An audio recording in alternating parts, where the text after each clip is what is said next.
On va parler maintenant de cette déclaration choc de Sophie Primas ce matin dans la grande interview sur Europe 1 et CNews avec Sonia Mabrouk. Une semaine après le « je ne suis pas macroniste » de Bruno Retailleau, la porte-parole du gouvernement a dit la même chose ce matin et plus encore. Bonsoir Arthur Delaborde. Bonsoir Pierre, bonsoir à tous. Car pour se rattraper, elle a insinué que de toute façon le macronisme n'avait plus que quelques mois à vivre, provoquant ainsi bien sûr une vague d'indignation dans le camp présidentiel. Oui, c'est une petite phrase de Sophie Primas qui fait grand bruit. Le macronisme probablement trouvera une fin dans les mois qui viennent, avec la fin du quinquennat. La porte-parole du gouvernement, membre des Républicains, a immédiatement provoqué la colère du camp présidentiel, à l'image de la députée Prisca Thévenot. Quand on fait 4,8% aux dernières présidentielles et qu'on se retrouve à être ministre d'État, porte-parole du gouvernement, ce n'est que d'un seul fait, c'est justement le fait du macronisme.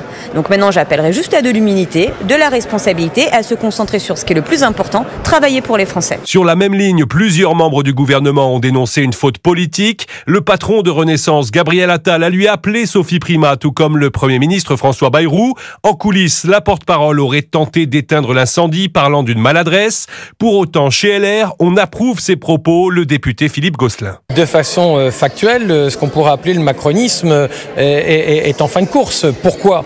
Parce que dans 2 ans, le président de la République ne peut pas être candidat. Une polémique qui intervient alors que les relations entre la droite et la Macronie sont sous tension 2 jours après la large victoire de Bruno Retailleau à la tête de LR. Et évidemment, mes lèvres brûlent déjà de demander à Antoine Armand, ancien ministre de l'économie, député Renaissance, s'il est macroniste ou s'il pense que la Macronie a encore quelques mois à vivre. C'est juste après dans l'interview politique.